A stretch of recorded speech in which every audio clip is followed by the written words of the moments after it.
Hello. I think we all imagine that moment differently in our heads. When you finally bring it up, when the truth spills into the room like gasoline, and you wait for the match to drop. You picture yelling, tears, screaming matches, slammed doors, maybe even some kind of raw, painful confession that ends with apologies and begging. But real life? It doesn't play like that. Real betrayal is quieter, colder. It doesn't have fireworks, it just leaves ash in your mouth. And when the time came for me to finally confront Sandra, it was none of the things I had braced myself for. No rage, no tears, just silence, and a question that gutted me more than any scream ever could. I waited until a night when Evan was out with friends. I needed the house still. I needed the air to be heavy. I needed her to know I wasn't guessing anymore. I knew.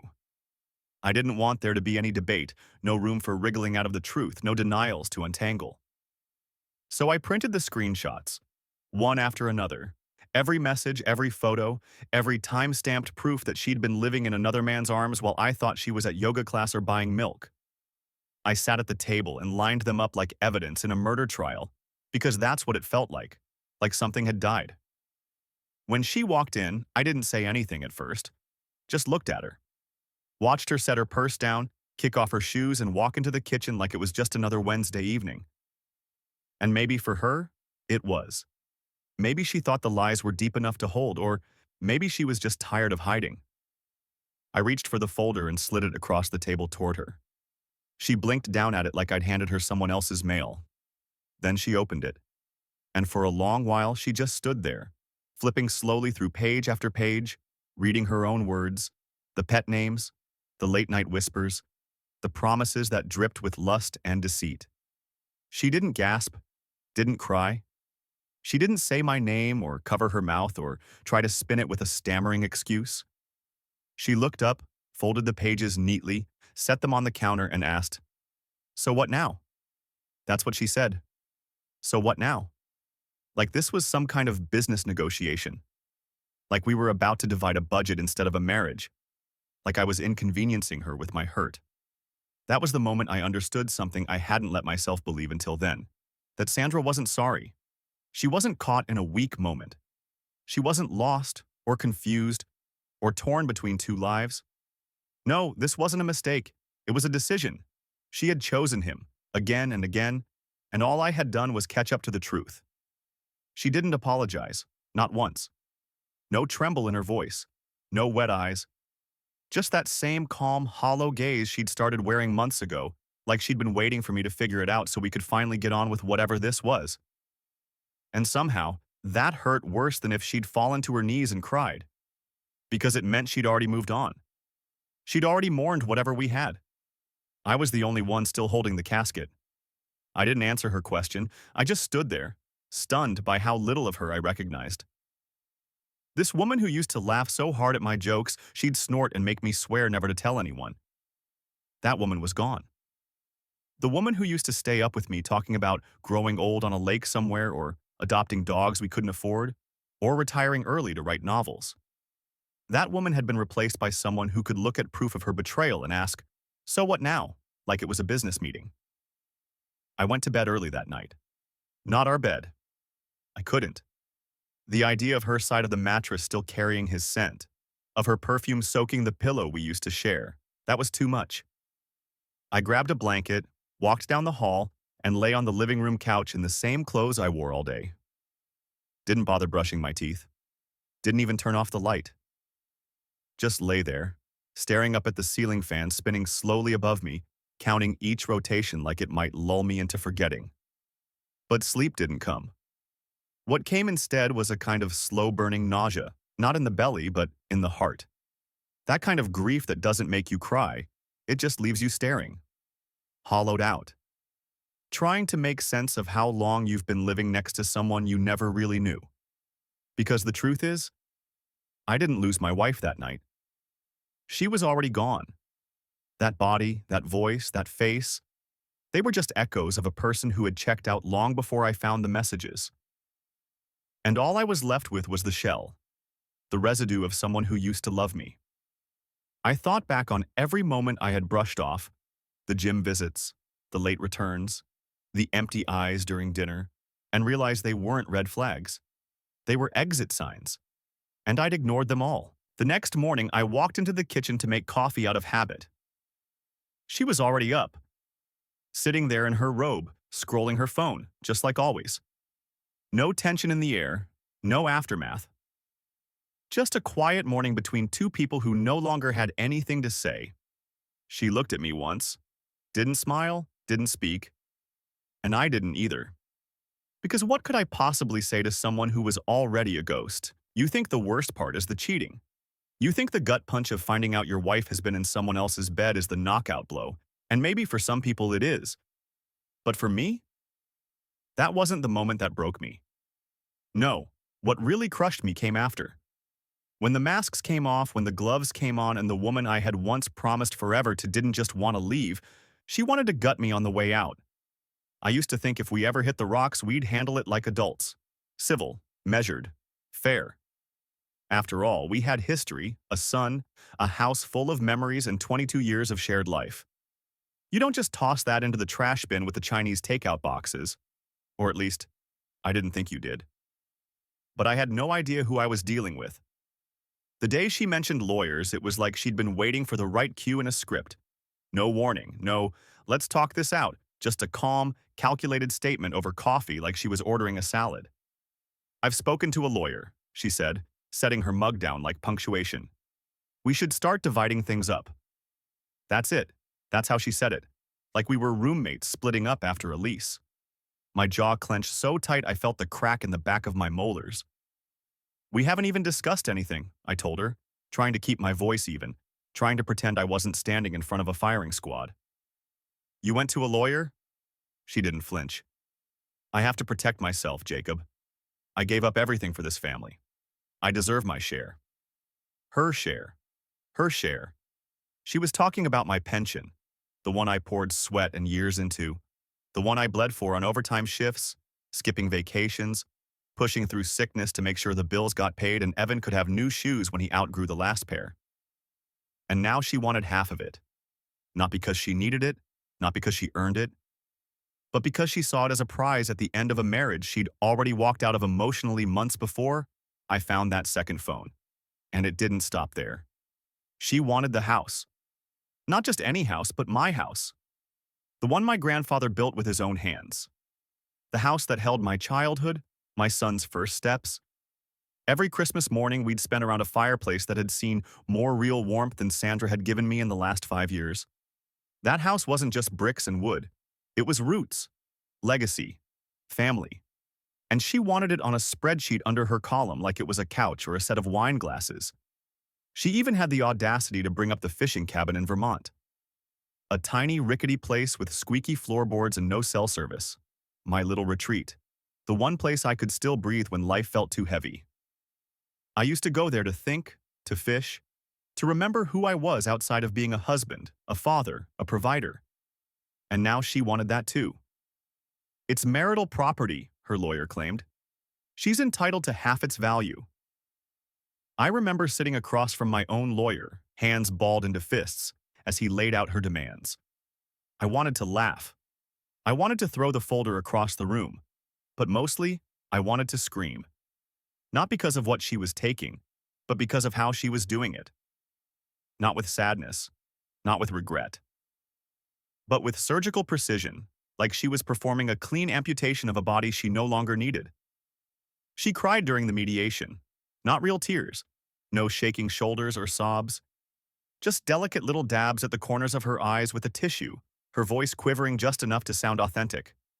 She talked about the years she sacrificed, and the career she gave up to raise Evan, as if I hadn't been the one clocking 60-hour weeks to pay for everything while she took spa weekends and joined book clubs that looked an awful lot like wine-fueled gossip fests in matching robes. She spoke like a martyr, a woman pushed to her limit by an emotionally distant husband who didn't meet her needs. She made me sound like some silent tyrant who forgot her birthday and spent our marriage hiding behind a newspaper. And for a split second, I saw the way the mediator tilted his head sympathetically. I saw the way my own lawyer glanced at me sideways like maybe I was the cold one. And that was the moment that broke me, not because she was taking the house or the money or even the cabin, but because she was rewriting our story in front of strangers. And somehow, she believed it, or at least she'd rehearsed it well enough to make it seem true. This wasn't heartbreak anymore. This was war. And I was done playing defense. I started pulling every document, every receipt, every digital trail she'd left behind. I had records of the hotel stays, screenshots of messages, financial inconsistencies she couldn't explain. She thought she could outmaneuver me. She thought I'd fold. But I'd spent my life getting up early, working harder than anyone else in the room, taking hits and pushing through. She wanted a war. I was ready, because this wasn't about money. This was about principle, about dignity, about not letting the woman who blew up our life walk away holding the deed to everything we'd built like some kind of prize for betrayal. She didn't want a clean break. She wanted to walk away with my name still bleeding in her hands. But I wasn't giving her that satisfaction. I always thought that no matter what happened between Sandra and me, no matter how bad it got, how deep the cuts ran, Evan would be the constant. My son, my blood, my anchor in the storm. I used to look at him and see every reason I had for pushing through the worst days, for swallowing my pride and staying up late to fix a leaky pipe or help with a school project he barely understood. He was the glue, the reminder that even when the marriage felt like it was crumbling, the family, the real family, was still there. But I should have known. I should have seen it coming. I should have realized that Sandra wasn't just leaving me. She wasn't just starting over. She was rewriting the narrative. And in her new version, I wasn't the devoted father who sacrificed for his kid. I wasn't the guy who worked weekends and still showed up to every game and parent-teacher conference. No, in her story, I was the bitter, joyless man who pushed her away. And Evan? God, Evan believed her. It started small. A few short replies to my texts, a canceled weekend visit here and there. Sorry, Dad, something came up. We'll reschedule soon. Then came the vague excuses, homework, group projects. Mom planned something already. I told myself it was normal. Teenagers pull away. They get distant. They grow up. But this wasn't just growing pains. This was something else, something planted, nurtured, poisoned. I found out more through silence than words. Evan wouldn't look me in the eye the same way anymore. His hugs were shorter. He'd ask questions like they'd been rehearsed. Do you think maybe Mom was just unhappy? Or wouldn't it be better if everyone was just civil? And the kicker? He started calling her boyfriend by his first name, casually, like the guy had been there all along. No Mom's boyfriend. Just Rick. I didn't even know his name until then. But Evan said it like it was normal. Like this man had already taken up space in his life. And then came the Saturday that split me wide open.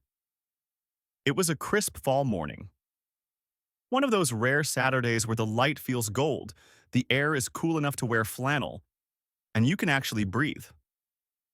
I went to the farmer's market, the same one we used to go to as a family, back when Evan would sit on my shoulders and beg for kettle corn, and Sandra would pretend to hate the goats but secretly loved petting them. I hadn't been back in a while, but something about that day. I just wanted to feel normal again. I was standing by the apple cider stand when I saw them. Sandra, Rick, and Evan. She was laughing, in that loud, carefree way I hadn't heard in years. Her hand was on Rick's arm. Evan was between them, holding a pumpkin and looking like he belonged there. They looked like a damn brochure for some Hallmark version of a blended family, strolling past the very bench where Sandra once told me she wanted another baby. I stood frozen, like the air around me had thickened. Evan saw me first. His eyes widened, then darted to Sandra, then back to me.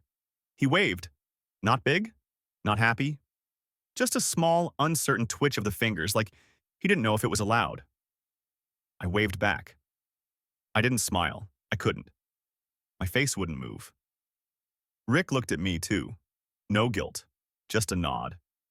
Like he was acknowledging a coworker at a meeting. Sandra didn't even break stride. They walked past, their laughter echoing behind them like a cruel joke I wasn't invited to. I left the cider, left the market, drove home with my knuckles white on the steering wheel and my jaw so tight it hurt to speak. I didn't turn on the radio. I didn't answer my phone.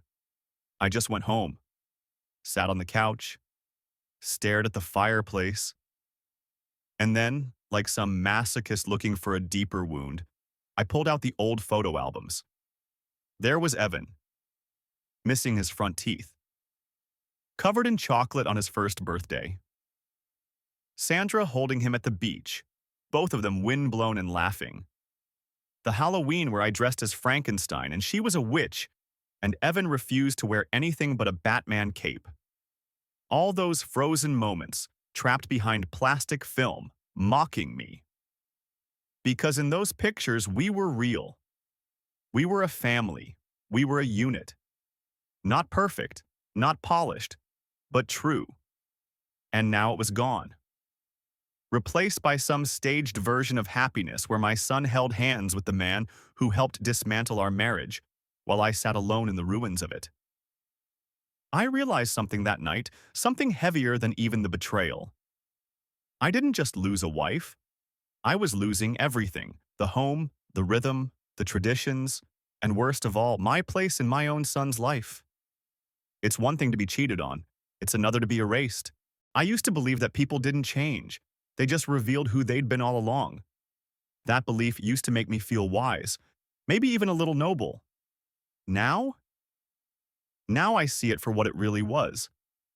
A lie I told myself to make the betrayal feel less personal.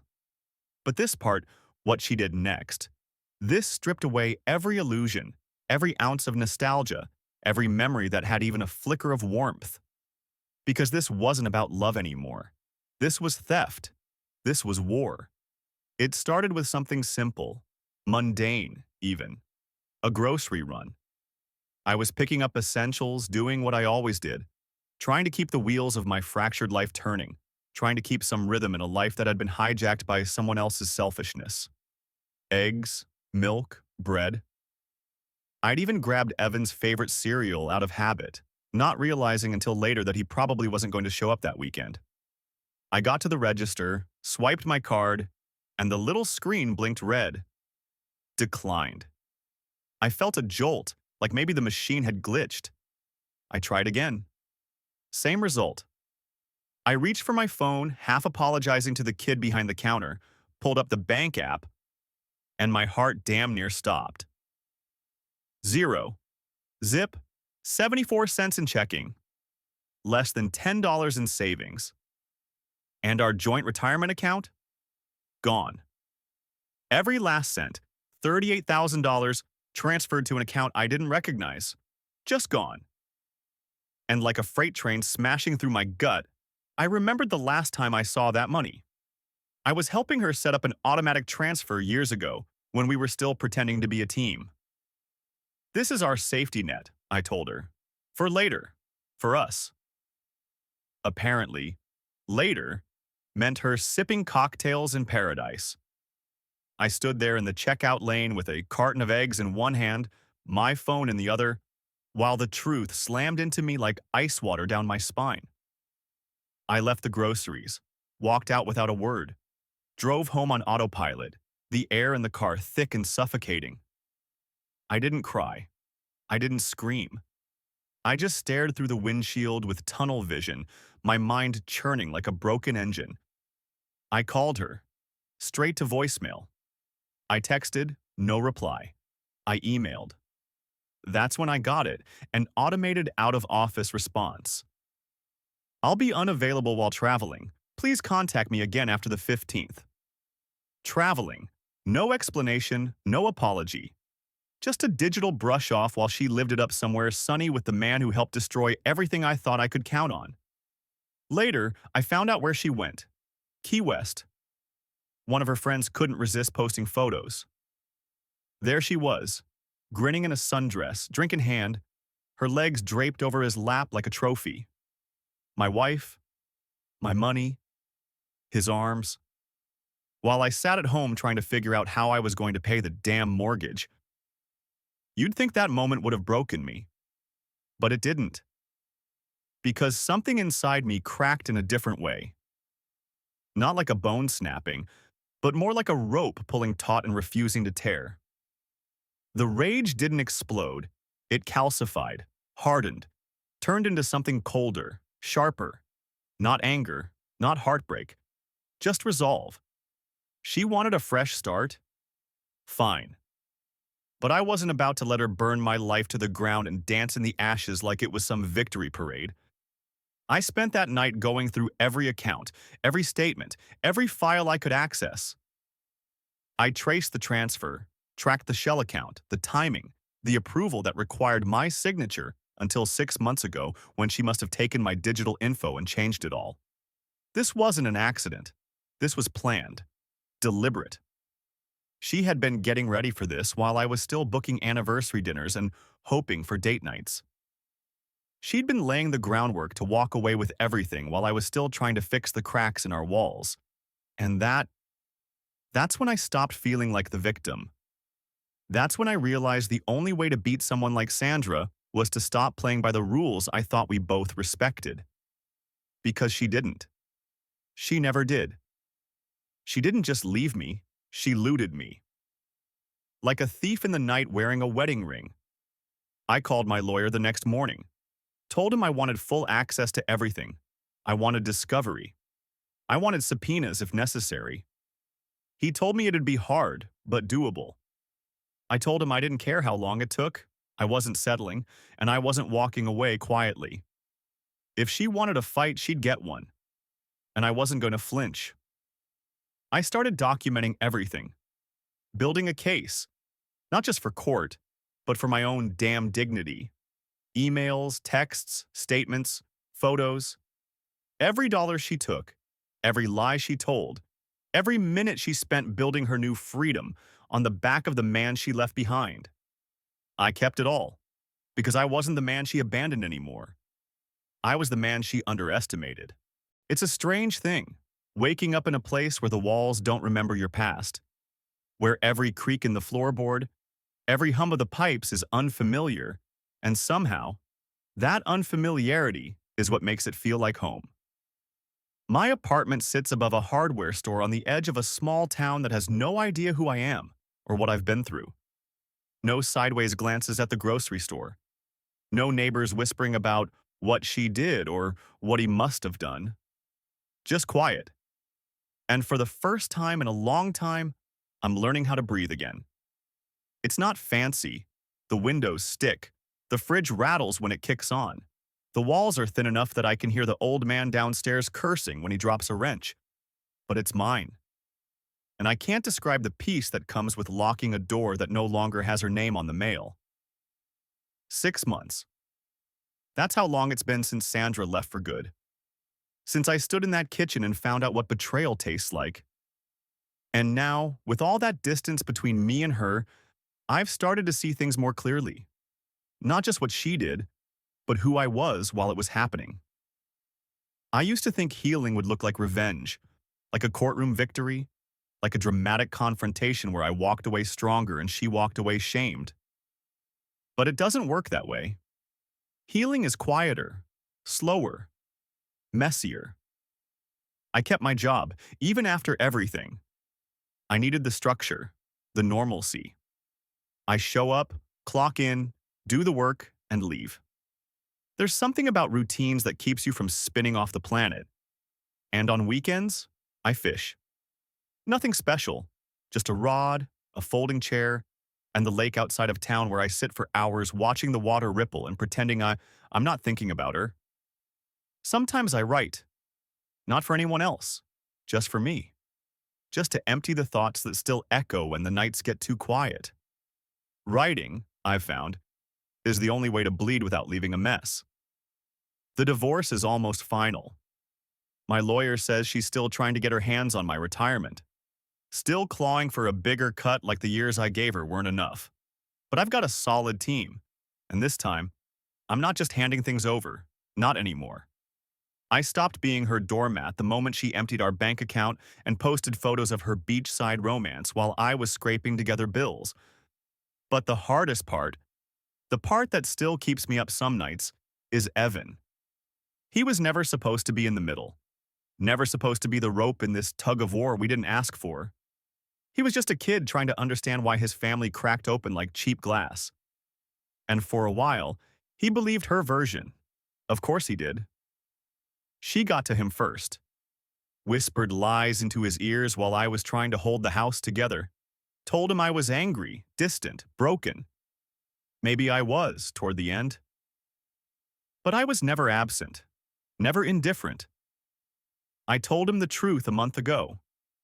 Sat him down in this cramped little apartment with the leaky sink and the mismatched chairs and told him everything. No filters, no softened edges. Just the facts. The affair, the lies, the money, the way she tore through our life like a wildfire and never looked back. He cried. God, he cried harder than I'd seen since he was a toddler. Told me he didn't know, that she'd told him I was being difficult, that I didn't want to talk, that I gave up. And hearing those words, knowing how carefully she manipulated the narrative to poison even that, it felt like betrayal all over again. But he stayed. He didn't storm out, didn't scream, just sat there, wiping his face on his sleeve, asking questions. Real ones. Honest ones. We're still talking, still fragile, but there's hope in it now. Maybe for the first time in a long time. I don't miss her. That's something I didn't think I'd be able to say, but it's true. I miss the idea of her. I miss who I thought she was, who I hoped she still might be in those quiet moments where I was too afraid to admit how far she drifted. But the woman she became, the one who stole and lied and smiled through every damn bit of it, I don't miss her. And maybe that's growth. Maybe it's just exhaustion. Either way, I'm not bitter anymore. I'm awake. Fully, painfully awake to the reality that not everything that breaks can be fixed. That sometimes people don't change. They just get better at hiding who they've always been. And yeah, being awake hurts. It stings. It strips you bare. But it's better than dreaming in the dark. Every day, I wake up to a place that's mine. A life that's mine. No shadows of her perfume in the sheets. No fake laughter echoing through the halls. Just me. A man who got dragged through hell and came out the other side scorched but still standing. And that's something she can't take. Bye-bye.